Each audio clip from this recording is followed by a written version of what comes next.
set up a calendar, do your lead generation, your reach out, your podcast and social media, put it in a calendar and go ahead and continue doing it daily, weekly. Run it like a business right out of the gate and have confidence. Surround yourself with really talented people. Real estate's the greatest industry in the world. Welcome, Jerod Krenz. Well, thank you, Andy. Yeah, from KW Select Realty out of, is it Apple Valley still? Yeah, South Suburban. South Suburban, yeah. We cover the Twin Cities. That's awesome. And Western Wisconsin. Yeah, we've known each other a lot. I feel like I've known you almost the entire time that I've been in the mortgage industry, actually. I think we both grew up in our industries kind of at the same time. Yeah. It's been really fun watching you grow and what you have done at this level. Yeah, you as well. So I'd love to hear a little bit about your origin story, if we can get a quick Reader's Digest on that. Because I think when we met, you were not at KW, right? Correct. Yeah. Yeah. And if I remember right, were you an insurance agent for like a hot minute? It was the longest 6 months of my life. Yeah. So I went ahead, I grew up in Osceola, Wisconsin. I had the honor of, I grew up on a farm. So we had beef and hogs. So really good worth ethic, and great parents. And went to Stout. Always wanted to be an entrepreneur. Always wanted to be in some type of business on that end. But I ended up at Anderson Windows, so a local company here. And I was I was going through the newspaper. It's 2001, and Edina Realty had an ad. And I had a meeting with Brent Werland, who started and launched my real estate career like he's done for so many, right? I did that. I was actually at Edina Realty, and I was running the Red Book, The Millionaire Real Estate Agent by Gary Keller. And so I was this young kid who was sitting there and had a team. I had admin working with me. I had agents that were running the buy side, and I was strictly kind of like being in relationship with the database and doing listings on that. And then 2008 and 9 came, and I had 3 little kids, all under the age of 6 at home. And things weren't just really selling all that well. And I had this recruiter that kept calling me like, hey, you should run this insurance company, this, or that.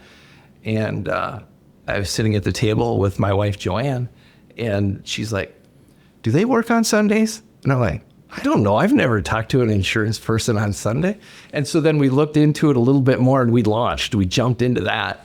And I did it for 6 months, and I missed real estate, even though in a really tough market, missed real estate so much, missed the people. So I came back to run it. Now this is 2008. And so in 2009, I had an opportunity to take over, and we call it a team leader management role of the Hudson Keller Williams Market Center. And I got in there, and it was one of the greatest experiences, because I saw in real estate, just opportunity. You could go ahead and manage a company. You could be a productivity coach, brokers. You can own a market center. You can manage regions, own a region. You could be the CEO of the company. So I saw so much opportunity and growth there. And so I was the team lead there for 3 years. We went from, I started, I think it was March of 2009. The January before that, the whole market center, there was 35 agents there, sold 1 property. Now, hence, that's a little bit of what's going on in the market back then too, right? Yeah. But 1 property. I did not know that when I took the role. And we built that up. One sale.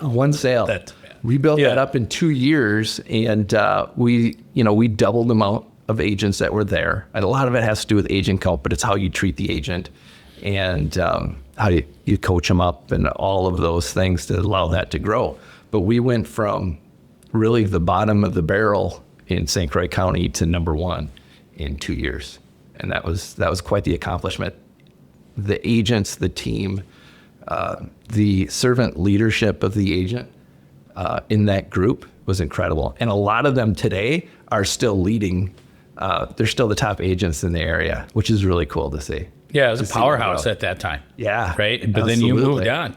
I moved on. So through that role, you get such an education, and on how to run a business, on how to grow wealth, on how to grow as an individual, that I wanted to run that millionaire real estate agent book like it was written and like I have been taught those 3 years in that role. And I was helping other people to do it as well. So went ahead, built up a team, and we built a team, and we were able to help so many people buy and sell and invest in real estate. We had really good people, great people, and it was fun to see that grow. So we built the team. It was successful. We sold a lot of property. We helped a lot of families, and I got tapped on the shoulder to take over a couple market centers on that front. So that's what we did. So that's where you are today. That's where we are today. Yeah, you merged the two market centers, I think, together, right? Yeah. Physically? Yeah. So And- during COVID. Yeah. So COVID, it actually it gave us a great opportunity to really realign the company and really position ourselves to help the agent and give more services to the agent at a really high level. So I mean, everyone's business model changed at that time, right? And so what ended up happening is we had an Apple Valley location, and then we also had an Eagan location, and we just merged the two locations. I mean, right now I say that like, oh, that's your location. We're all over Minnesota. We're way down south to Mankato. We're all over western Wisconsin, all the way to we have agents in Eau Claire, Wisconsin, and all the way up north, Detroit Lakes area. So we're spread throughout the two states, and it has everything to do with the community that we built. Yeah.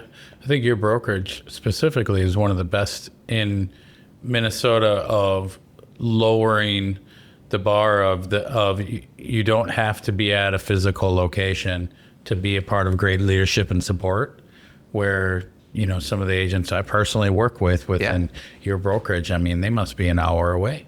I'm sure they drive into team meetings at times. Oh, for but sure. They're not right there. I'm sure. Do you guys do Zoom meetings? And are your meetings like, hey, if we have a team meeting, it is in person and Zoom? We have agents drive from Eau Claire to go to our team meetings in person. Really? Yep. Wow. And Mankato on occasion. That's amazing. Like they're not there every single week, but Yeah. I will say 4 to 6 times a month to come hang out. The collaboration, the amount of support that we have, it's all about value, right? I mean, obviously there's an expense to that, but what you actually receive, it's pretty cool. So your team leader, Jen Maines. Jen Maines. She's a beast. She's unbelievable. She's an incredible human. Yeah. When we always talk about our leadership team, and we talk about you need to be a servant leader. We need to be a fiduciary for the agent, and the agent needs to come first. And she's the definition of that. Mm-hmm. And we had Really Aiden fortunate. on the podcast. Absolutely. Her daughter. So she's now being molded, whether she would like to admit it or not, right? Like she's being molded by her mom and everything that she grew up in real estate and grew up, so it's just second nature, I'm sure, to her now. It is so fun to see. How professional and polished and how she treats the business. It's awesome. Yeah. So what are you guys doing right now? Why are you able to attract realtors in a crazy challenging market, but you are attracting actual top talent? It's interesting. So like, what's the secret sauce? Yeah. I would say, we're talking, a little bit like stuff on remote and people coming in and stuff like that. I think our secret sauce is actually our people and like our agents. I mean, we work together, we collaborate together. We see agents helping agents all the time. And then when you come into our market center, you can actually go sit down with our tech coordinator and go through your CRM and go through your database and put systems together so you can better connect with your clients on that realm. You can sit down with our marketing director or do it on Zoom and go through and create flyers and brochures and marketing platforms to go ahead and reach out. Coaching and consulting, it's, people meet with me, people meet with Jen. We have our ALC, our Agency Leadership Council. I think that's truly our secret sauce. Everything we do, that's of importance. We're talking to our top agents and like, hey, they're like our board of directors. What do you think? What's going to help your business? What's going to make it stronger? And we collaborate on that and find out whatever the best solution is and move forward. It's with top agents coming and being attracted, they're actually being pulled in from like other agents that we have that want to collaborate with them and work with them and use similar systems and tools so everyone can grow their business together. It's kind of neat. We're kind of like, we shouldn't be, but we put the agents so far forward that a lot of people don't even know about us because we're kind of quiet on it, but our numbers are pretty cool. Yeah, I would say most people have come across KW Select and see all the superstars that work there. And there's something to be said that they don't even know who Jerod is. Yeah. I think then that means you've done your job at such a high level that it doesn't need to revolve around you, right? It needs to revolve around the leadership and the agents, and they'll attract the great agents. That is, I think you hit the nail on the head. Yeah. It's about the agents. It's about them. They're awesome. Yeah, they definitely are. So have you seen, in the last few years, we're going from, the COVID market to the new market. And the new market is 40% less sales, higher prices, more competition, a little cutthroat on commissions right now, right? And so what do you see on the team leader side that you're seeing that is happening within the brokerage that has changed in the last 3 years and how you have to approach things new in the leadership position? I think that's an excellent question. And I think the biggest thing that has changed is through COVID and everything that has happened with that, people feel less connected. And right now, our leadership team, the team leader, manager, however you want to, depending on what company, they have different meanings, right? It is in being in relationship with the agent and knowing where the agent's at and where they're going and how we can best help them. It was always relationship driven, but it's highly relationship driven now. Just because a lot of relationships went away during COVID. And it was all push emails and this and that, and you're on a video, but you're on a video with 100 other people as well. Where's that personal contact on that? So I think relationships have really became way more important than even before COVID because there are fewer of them. I agree. There's a huge, so I'm seeing it on my end. There is a massive shift of good quality, either the good or great, right? Agents that are changing right now. And something I found to be really interesting is, this isn't a rip on any brokerages, if it's the virtual brokerage model. I've seen agents go to that model for a few years, and either they're aligning with a giant team in that model because they want that in-person connection, or they're going back to a brick and mortar model. Yep. Right? Which I'm oh, this is interesting. You would have thought that in 2020, with all the change and the virtual, this is the new world. Yep. Well, there is. But what I've seen, it has to be a hybrid. Yeah. Right? There still has to be this. Absolutely. Yeah. It's really, it's interesting watching it. It is so interesting. Yeah. The large team is interesting as far as, the growth of it. One of the things, and each model is different, and some models are better for others, right? One of the things with the large team, and comparing it to the large team at a Keller Williams office, where you can also build a large team, is we have, through Keller Williams, we have a foundation. We have a headquarters where we have calls with headquarters, our leadership team, with our staff, with our group and stuff like that. We're all running the same play. So if someone, unfortunately, we lose an individual on our team, well, there's also 1,000 others doing that exact same role in that exact same way. So we can collaborate and put a new person in there and give them tons of support so they can go ahead and succeed. It's entrepreneurial, but it's very systematized, which allows people's like personal. When it's systematized, you can actually help people and care about people because you're not thinking about what to do next on that front, and it's more stable down the road, is I guess what I'm saying. That's what attracted me to the Keller Williams, like on the ownership side and this and that from running a team, was the stability of it and the stability for the agent. Yeah, systems and process. Yeah, is what Keller Williams has.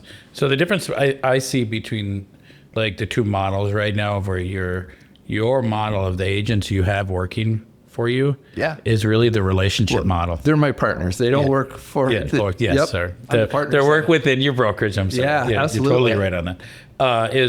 At the agents at your office are relationship agents. Yes. Right? Which I think is absolutely the future if you want to get paid.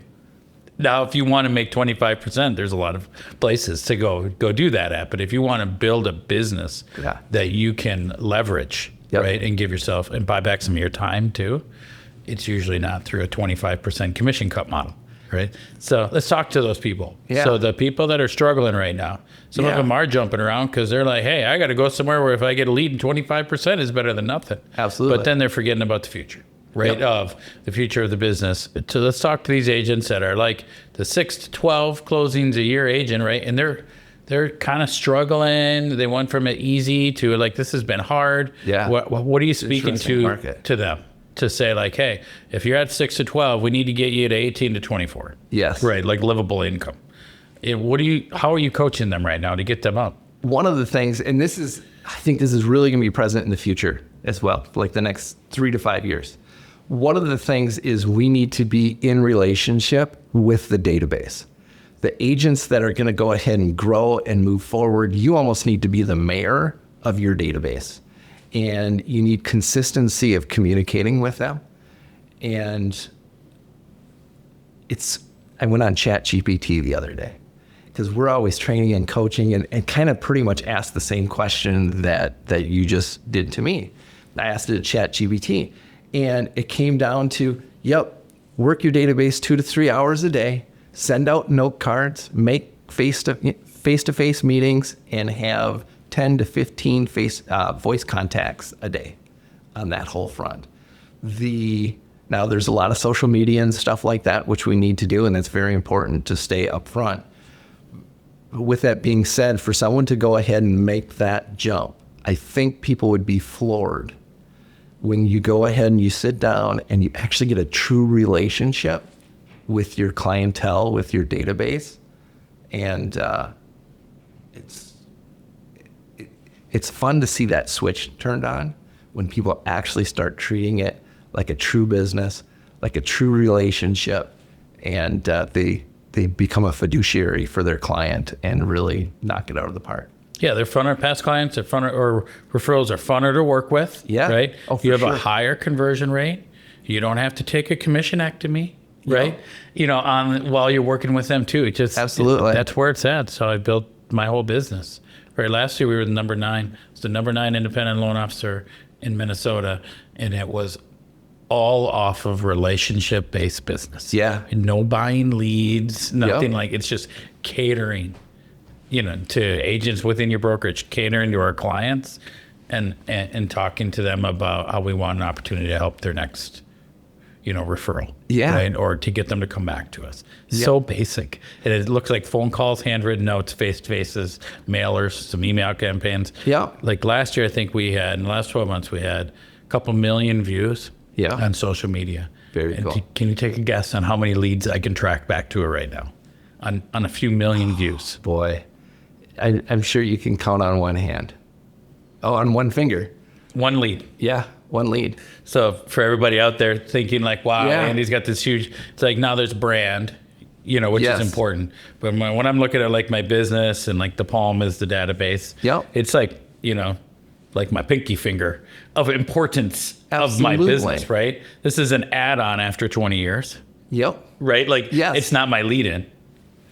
right? Like, because I can go without this pinky finger, Yeah. and I can still do my business just fine. For sure. I could just do my thumb and the palm of my hand. So realtors in my database, Yeah. I can run my whole business, right? I don't need everything else. I think there's just wisdom in what you said right there, because when people send out emails, they expect to go ahead and get some type of response, or they do a social media post or this and try to get a certain response. All those are awesome.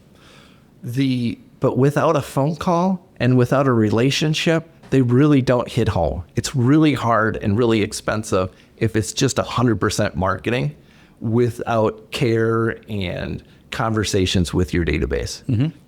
But what happens when you do social media and you show people that you're active and that you're working and that you're growing your craft? People see that, especially once you had conversations with them, right? And so then that enhances the relationship and the people trust you. Yeah, you're absolutely right on that. I think about, and I was always coached on this. If you just call your past clients enough and they're like, what do I need to say? I'm like, you can say hi.